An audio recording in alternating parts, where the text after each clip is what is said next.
Bueno, ya que tengo bien claro mi diagnóstico, puedo intervenir para ayudarle al niño que tiene una condición vulnerable o aquel que se enfrenta a alguna condición de contexto, ¿correcto? Y en la planeación didáctica tenemos que considerar estos 5 elementos. El primero es los elementos curriculares, ¿de acuerdo? Ahorita nos vamos a ir de punto por punto. El segundo es considerar el diseño de estrategias y actividades. El tercer elemento que tiene que estar contemplado en esta planeación es el uso de tiempos, recursos, materiales. El cuarto elemento es el uso de la organización de los alumnos. ¿Cómo voy a organizar a mis alumnos para abordar ese aprendizaje? Y el último y muy importante, quiero hacer mucho énfasis y darle muchísimo peso a la estrategia de evaluación. ¿Por qué la estrategia de evaluación? Porque en este proceso del proyecto de enseñanza se le está dando muchísimo énfasis a la intervención y a la retroalimentación que va a hacer el maestro. De hecho, es una de las 3 evidencias que se les va a pedir. ¿Qué instrumento y qué técnica de evaluación utilizó para que el alumno mejorara? Es una evidencia. Entonces, el peso que tiene la evaluación, que no es algo nuevo, no dice Monereo, dime cómo evalúas y te diré cómo enseñas. Es decir, pone en la balanza de manera similar o con el mismo peso la evaluación y la planeación, ¿correcto? Tiene mucho que ver. Ahora sí, vamos a abordar la secuencia didáctica, cómo tiene que considerarse. Según el proyecto y 2 documentos que tomamos como referente para el diseño de este curso, son etapas, métodos, aspectos e instrumentos, en específico de la evaluación del desempeño 2017-18, y los perfiles, parámetros e indicadores. ¿Qué nos dice las guías, que incluso ya salieron? Que tienen que diseñar una secuencia didáctica de 3 a 5 sesiones, ¿correcto? Esas 3 o 5 sesiones, cada sesión tiene que tener su inicio, su desarrollo y su cierre, ¿correcto? ¿Qué lo hace que sea una secuencia didáctica? Que están articuladas entre sí. Bien, ¿cómo vamos a hacer esta articulación? El cierre de tu sesión 1 lo tienes que retomar en el inicio de tu sesión 2. El cierre de tu sesión 2 lo tienes que considerar en el inicio de tu sesión 3. Y así sucesivamente. El hecho de que estén articuladas es lo que lo hace que sea una secuencia didáctica, ¿correcto? Ahora la duda que va a surgir con los maestros es cómo diseñar esos inicios, esos desarrollos y esos cierres. Y cómo contemplar un proceso o una estrategia de evaluación. Bien, aquí lo que vamos a considerar primero son estos elementos curriculares que me van a orientar hacia qué es lo que tengo que lograr con ese grupo. Y para esto tenemos que considerar en un primer momento el aprendizaje esperado. Es importantísimo que analicemos y que elijamos un aprendizaje esperado de acuerdo al tiempo en el que se está desarrollando el proyecto de enseñanza. Bien, este aprendizaje esperado me va a permitir relacionarlo con una competencia disciplinar, con el propósito del nivel o de la asignatura, con un estándar curricular al cual estoy abonando, ¿de acuerdo? Me va a permitir relacionarlo a un campo formativo, me va a permitir ver, o sea, tenemos que llegar hasta esas dimensiones. ¿A qué rasgo de perfil de egreso le estoy abonando o estoy incidiendo en qué rasgo de perfil de egreso? E incluso, ¿qué competencia para la vida fortalezco por medio de ese aprendizaje esperado? Tenemos que tener la claridad de que yo con mi aprendizaje esperado, yo con mi clase, puedo lograr desarrollar un ciudadano. Fíjense qué pasa. Cuando estamos en la escuela vemos a un alumno que ya es abogado, arquitecto y decimos, ay, mi alumno, qué orgulloso me siento. Yo siempre lo supe. Y estás bien orgulloso de él, ¿no? También cuando veas a un alumno que está en una situación vulnerable, cuando está en una situación delictiva, podría ser, te tienes que sentir un poquito culpable. Porque también en él incidiste o pudiste haber incidido. Somos responsables de esa formación de los alumnos, no en su totalidad, pues, porque también incide la familia, el Estado, el contexto, claro. Pero ¿qué hicimos nosotros para modificar, moldear, formar a ese alumno. Eso es lo que tenemos que tener claro con esto. Estos contenidos curriculares nos van a permitir que esa secuencia didáctica tenga claro hacia dónde tiene que ir. Y sobre todo un elemento que tenemos que considerar es el enfoque didáctico de la asignatura. Muy importante considerar el enfoque didáctico. Muy importante considerar los principios pedagógicos, aunque ya van a cambiar. Pero, ¿cuál es la diferencia entre un principio pedagógico y el enfoque didáctico de las asignaturas? Los principios pedagógicos son para todos los niveles y todas las asignaturas. Son como los mandamientos de un maestro. Eso es lo que tiene que ser un maestro en su clase. ¿De acuerdo? El enfoque didáctico es la orientación de cómo se tiene que abordar esa disciplina, esa ciencia o ese campo. ¿De acuerdo? Y no se enseña igual español que matemáticas. Son enfoques didácticos distintos. Matemáticas enseña por medio de situaciones problemáticas, la resolución de problemas por medio de situaciones problemáticas. Y en español se favorece el desarrollo de prácticas sociales del lenguaje, ¿correcto? Y eso marca una diferencia. Bien, entonces tenemos que tener claridad en cuanto a estos elementos, analizar mi aprendizaje esperado, deshacerlo. Analizar implica que desmembremos ese aprendizaje y yo identifique cuáles son mis verbos operativos, ¿no? ¿Qué me está pidiendo ese aprendizaje? Que reconozca, que identifique, que diseñe, que construya. Y eso me va a permitir diseñar un conjunto de actividades. Ahora sí nos vamos a ir, como dice Jack el Destripador, por partes. El inicio. ¿Qué tenemos que hacer en el inicio de una sesión? Tenemos que recuperar saberes previos. ¿Qué es esto de recuperar saberes previos? Pues se sustenta en un autor que se llama Ausubel, ¿no? Y que habla del aprendizaje significativo. Pero se ha popularizado esta palabra significativa que ya se emplea de manera casi cotidiana, ¿no? Y cuando le preguntas a algún maestro, a algún director, ¿qué es significativo? ¿Qué es el aprendizaje significativo? ¿Qué son las estrategias significativas? Ellos responden, en algunos casos, es aquello que es trascendente, importante para la vida. Y a eso no se refería Ausubel. Ausubel se refería a significativo de significados, de estructuras de significados. ¿Qué es esto de estructuras? Que los niños llegan con conocimientos, que los niños llegan con saberes. Esos saberes son de la televisión, de la familia, de lo que les rodea, de su contexto. ¿Cuál es el trabajo del maestro? No es quitarle esos saberes y ponerle los correctos, sino transformarlos. Les voy a poner un ejemplo. Fíjense bien, aquí tenemos un vaso con agua, ¿verdad? Supongamos que este es los aprendizajes esperados. Y aquí tenemos café. Supongamos que esto es el saber previo del alumno. ¿Cuál es el trabajo del maestro? No es quitar el café y poner el agua, es combinarlo. Cuando lo combinamos, ya no es ni café ni es agua, es una nueva sustancia que combina los dos elementos, ¿de acuerdo? Ya no es ni 100% agua ni 100% café. Va a saber muy feo, ¿verdad? Pero es una analogía para que entendamos que cuando logramos el aprendizaje significativo, no quitamos y ponemos, sino transformamos, resignificamos, ¿correcto? Pero a veces los maestros pensamos que recuperar saberes previos es preguntar el aprendizaje esperado, ¿no? Entonces, ¿cómo recuperas saberes previos, maestro? Pues yo les pregunto el aprendizaje esperado. Ese aprendizaje esperado en algunas ocasiones es abstracto, es complejo, ¿no? Incluso nuestro lenguaje. Si llegamos con estas preguntas complejas, los alumnos se desmotivan, no quieren trabajar, desde ahí ya estoy creando una barrera, ¿no? Entonces, ¿cómo diseñar una actividad que recupere saberes previos y sea de verdad interesante para nuestros alumnos? Pues hay que utilizar el diagnóstico, hay que ver qué les interesa. Les voy a poner un ejemplo muy práctico. Mis alumnos, yo soy maestro de física, de ciencias de secundaria, y uno de mis aprendizajes es el espectro electromagnético, un aprendizaje de física, ¿no?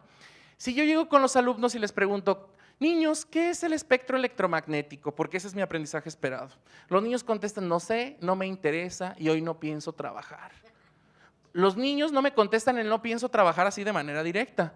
¿Saben cómo lo contestan? Pues no trabajando, no llevando el material, no llevando el libro, porque los niños se comportan de distinto modo con los maestros, ¿verdad?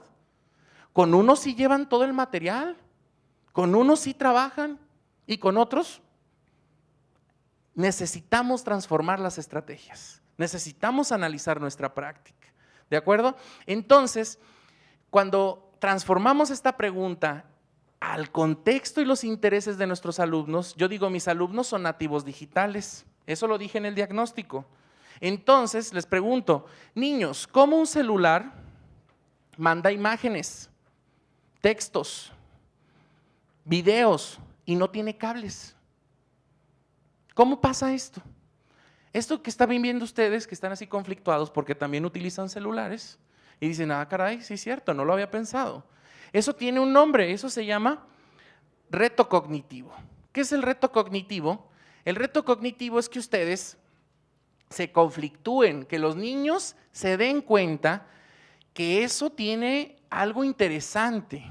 El reto cognitivo se compone de dos elementos. Pueden ser los intereses o alguna característica del contexto de mis alumnos, o puede ser que yo considere el aprendizaje esperado.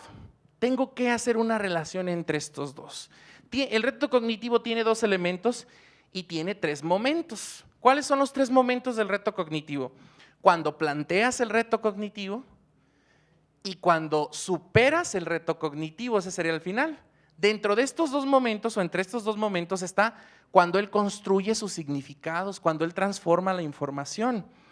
Entonces, si mi alumno lo cuestiono y le planteo el reto cognitivo de cómo funciona un celular, él ya va a tener que investigar, va a tener que consultar fuentes, va a tener que hacer experimentos para saber o darse cuenta cómo funciona un celular. Y de este modo, él va a construir significados que le permita la superación del reto cognitivo. ¿Cómo es la superación del reto cognitivo en este aprendizaje? Pues sería que el alumno conteste que un celular manda imágenes, fotos, textos, recibe llamadas por medio de ondas electromagnéticas. Se logró el aprendizaje esperado y se superó el reto cognitivo. Se motivó al alumno, trabajó y eso se tiene que lograr en la secuencia didáctica. Aquí tenemos los dos elementos del reto cognitivo, que es considerar los intereses de tus alumnos, el contexto, y además considerar el aprendizaje esperado. Cuando combinas estos dos, eso se logra con creatividad pedagógica. ¿Qué es la creatividad pedagógica? Es lo que nos va a mantener vigentes en las aulas, maestros. Eso lo considero yo, igual y me equivoco. Pero llevar unas paginitas de un libro y unas preguntitas, eso lo puede hacer cualquiera. No necesitamos licenciatura ni normal. Unas preguntitas, unas paginitas y un mapita conceptual también. Ser docente es tener creatividad, es lograr encontrar en la vida cotidiana los aprendizajes y lográrselos plantear a los alumnos. Eso es ser maestro, pues.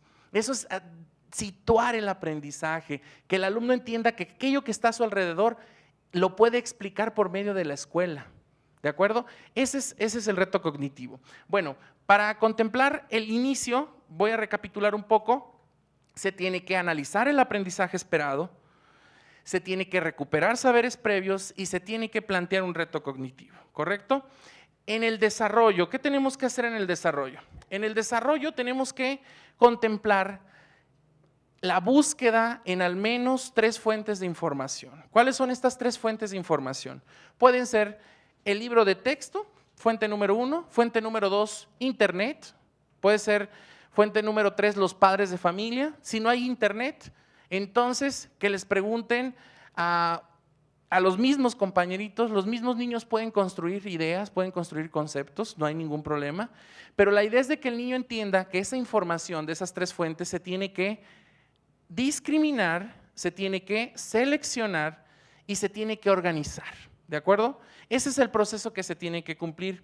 Contemplando estos tres momentos, tenemos que tener claro si vamos a desarrollar un conocimiento o si vamos a desarrollar una habilidad. Si vamos a desarrollar un conocimiento, tenemos que considerar que los conocimientos se construyen, como ya lo habíamos planteado, por medio de la construcción de significados. Cuando aprendemos un concepto, una teoría, un teorema, ¿de acuerdo? Para eso hay estrategias como los mapas conceptuales, los mapas mentales, las líneas del tiempo, los cuadros comparativos. Todo este tipo de estrategias nos ayudan a desarrollar o a lograr el conocimiento. Cuando es una habilidad, por ejemplo, en matemáticas, vamos a tomar de ejemplo matemáticas, tenemos que considerar que el alumno resuelva el problema y lo que nos dice el enfoque de matemáticas es que lo resuelva y que se tarde el tiempo que sea, que llegue y que lo logre resolver como él pueda. Pero entonces entramos en una dificultad en los salones de clase, porque ¿cuántos niños resuelven el problema de manera autónoma? 3, 2.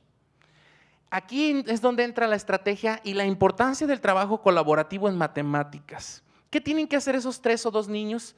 Pues tienen que pasar al frente y tienen que explicarle a sus compañeros, porque en matemáticas se tiene que pasar de la capacidad a la habilidad y de la habilidad a la destreza.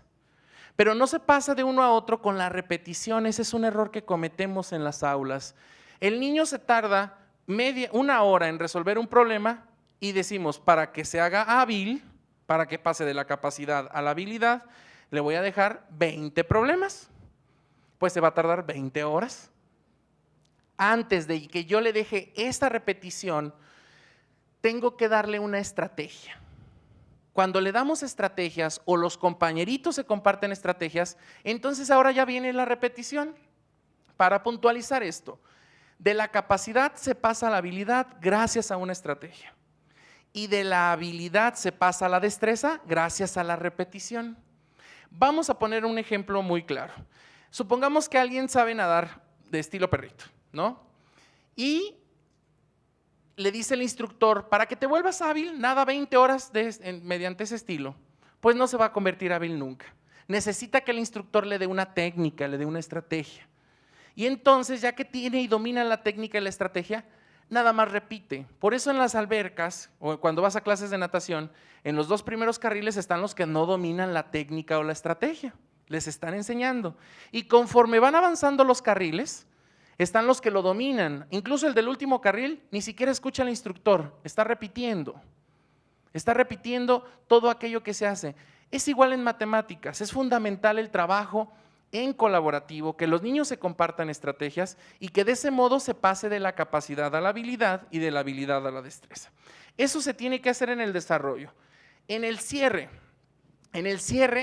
dependiendo qué es lo que vamos a lograr, si vamos a lograr un conocimiento o una habilidad, si vamos a desarrollar una habilidad, tenemos que decidir qué vamos a hacer.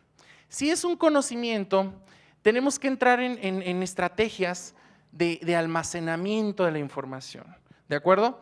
A mí, yo les recomiendo muchísimo y me gusta muchísimo que los niños se expongan, pero que expongan de una manera en donde pongan en juego sus conocimientos, que entren en procesos reflexivos, porque a veces se exponen como en algunos consejos técnicos, ¿no? Que nada más se paran y se ponen a leer la diapositiva, ¿no? Cuando sucede esto con mis alumnos de secundaria, les digo, no, a ver, espérame, si vas a leer, mejor yo leo. El que expone tiene que dominar el conocimiento. ¿Cómo damos cuenta de que dominamos? No hay que ser tan exigentes con nuestros alumnos, hay que dejarlos que lean o que repitan. Pero ya después de que leyeron, hay que pedirles que ahora expliquen con sus palabras. Cuando explican con sus palabras ya no es lectura ni es repetición, ya ellos están haciendo un proceso. Después de que expliquen con sus palabras, que pongan ejemplos. Ya que pusieron ejemplos, podría ser que contesten preguntas. Y por último, podría ser que nos hagan una analogía. Si llegan a hacer una analogía, dominan el conocimiento. ¿De acuerdo? En las habilidades, ¿qué pasa en las habilidades? ¿Cómo damos cuenta de que el niño domina la habilidad? Pues tiene que desarrollar o demostrar que tiene las habilidades en distintos contextos. ¿Cómo es esto? No los vamos a llevar a otro sitio a resolver el problema. Si el niño resolvió el problema en equipos, ahora individual. Si el niño resolvió el problema con material concreto, ahora sin material concreto. ¿De acuerdo? La idea es de que el niño demuestre que a pesar de que hay diferencias, ya sabe cómo aplicar el proceso, ya sabe cómo implementar aquello que ya se le enseñó. Y esto le va a permitir desarrollar o demostrar que domina esa habilidad. Vamos a retomar el ejemplo del nado, ¿no? Si ya sabe nadar en la alberca y se va al mar y se lo lleva a la corriente y se ahoga, pues no aplicó el conocimiento, ¿verdad? Si se lo lleva a la corriente, es una analogía, no es que vaya a pasar, ¿verdad? Pero si se va a un río y lo jala a la corriente, pues entonces no está aplicando el conocimiento, ¿de acuerdo? Entonces tenemos que demostrar que soy hábil en distintos contextos. Bien, parte fundamental de su secuencia didáctica, de sus inicios, desarrollos y cierres, es que contemplen una estrategia de evaluación. ¿Qué es una estrategia de evaluación? Según Frida Díaz Barriga, una estrategia de evaluación tiene que contemplar el uso de técnicas, instrumentos, pero sobre todo de un proceso de retroalimentación. Si no retroalimentamos, entonces no tiene sentido que evaluemos. Si calificamos, entonces no tiene sentido que hagamos un proceso. Retroalimentamos para que el niño mejore, para que el niño avance, para que el niño cambie o modifique o logre el aprendizaje que no había logrado. ¿De acuerdo? Entonces, dentro de mi inicio, mi desarrollo y mi cierre, tengo que contemplar técnicas e instrumentos. Y tengo que contemplar cómo voy a retroalimentar a este alumno. ¿De acuerdo? De este modo, me va a permitir yo tener una estrategia de evaluación que permita la mejora. A veces los alumnos llegan a la secundaria y dicen, yo maestro desde la primaria puros 8. ¿Eso qué quiere decir? Que nadie le dijo qué hacer para sacar 9. ¿Eso es lo que quiere decir? Puros 8 siempre, nadie lo retroalimentó, nada más lo calificaron. Y a veces no hay nadie de preescolar en esta aula, ¿no, verdad? No, porque a veces en preescolar cuando digo esto de que los números no les sirven a los niños, en preescolar siempre me dicen, en preescolar no ponemos números, y yo les contesto, carita feliz y carita triste es lo mismo. O peor, porque nada más es sí o no. Números hay 7, 8, 9, 10, ¿no? Y números no, o que hay unos sellos, me enteré que hay unos sellos. Y eso no, eso es violencia simbólica. Que si el niño anda juguetón le ponen un changuito. Que si el niño platica mucho le ponen un perico. Y que si el niño entrega su hoja didáctica sucia, le ponen un cochinito. Pero bueno, lo que yo les recomiendo es que en lugar de ponerle el changuito, el perico, el cochinito, hablen con el niño o con la niña. Hablen con el papá o la mamá, retroalimenten de manera cualitativa. Cuantitativa lo tenemos que hacer porque la Secretaría manejamos estadísticas. Es necesario, pero no es, eso es lo que no permite la mejora, no es que no permita la mejora, eso no da cuenta de una mejora. Bien, y para contemplar esto de las técnicas en los instrumentos, tenemos que contestar unas preguntas para darme cuenta si mi proceso o mi estrategia de evaluación está completa. La primera pregunta es, ¿qué voy a evaluar? El qué voy a evaluar tiene que ver con, ¿voy a evaluar un conocimiento, una habilidad o una actitud? ¿Cómo lo voy a evaluar? El cómo lo voy a evaluar tiene que ver con una técnica, observando, interrogando, analizando. ¿Con qué instrumento voy a verificar ese logro? El instrumento tiene que ver con una guía de observación, una rúbrica, un organizador gráfico, un examen. Y por último, y súper importante, de hecho esto es lo que le da peso y es lo que permite que sea una evaluación con un enfoque formativo, es cómo voy a retroalimentar al alumno, cómo le voy a informar eso, cómo se va a dar cuenta de sus fortalezas y sus áreas de oportunidad. ¿Para qué? Para que sus fortalezas las repita y para que sus áreas de oportunidad las evite o las supere, ¿no? Las cambie, las modifique. Esto nos da cuenta de una estrategia de evaluación. Otro punto importante es el uso de recursos, tiempo y materiales. ¿De acuerdo? Es importantísimo que en cada momento de la secuencia de mi inicio, desarrollo y cierre contemple qué materiales voy a utilizar, cuánto tiempo me voy a tardar y qué espacio voy a desarrollar mi práctica. ¿Por qué es importante esto? Yo sé que en los formatos que manejamos en las escuelas hay un cuadro ahí a la derecha o hasta abajo donde dice materiales, tiempo y todo, ahí ponemos, ¿no? 2 días para las secuencias didácticas, ¿no? Tenemos que ser más descriptivos, ¿de acuerdo? Ser descriptivo implica que yo diga, para mi secuencia didáctica van a ser 3 sesiones. Esas 3 sesiones, una sesión va a contemplar 1 hora. Yo estoy en secundaria. Sesión 1, 1 hora. Inicio, 15 minutos. Recuperación de saberes previos, 5 minutos. ¿Se están fijando cómo es el nivel de descripción? Desde lo macro, lo meso y lo micro. ¿Cuánto me voy a tardar en lograr el aprendizaje? ¿Cuánto va a durar mi sesión? ¿Cuánto me voy a tardar en mi inicio? ¿Y cuánto me voy a tardar en la recuperación de saberes previos? ¿Bien? A ese nivel de descripción tiene que estar planteada la planeación didáctica. Los materiales, ahí no hay ninguna complicación, siempre los ponemos, nada más hay que ponerlo en el respectivo momento. Para el inicio voy a utilizar el cañón, la computadora y fotocopias. Listo, ¿correcto? En congruencia con el contexto, obviamente. Si yo digo que no tienen recursos, si no hay materiales en la escuela, pues no pongo el uso del cañón, porque desde ahí me estoy contradiciendo, ¿de acuerdo? Entonces, cumplo con la situación o la descripción que haya hecho en el contexto y en el diagnóstico de mi planeación. El uso de los espacios, ¿a qué nos referimos con esto? Vamos a trabajar en el aula, vamos a trabajar en el laboratorio, en el patio, en la biblioteca, en la sala de usos múltiples. Así de sencillo se tiene que describir. Aquí tenemos un ejemplo de un párrafo de descripción donde decimos que vamos a trabajar en el aula de usos múltiples. Los materiales que se requieren son pizarrón, cuaderno, grabadora y CD. El tiempo para esta actividad es de 40 minutos. Con eso de simple, por cada uno de los momentos, habla de un uso adecuado del tiempo. ¿Por qué es importante esto?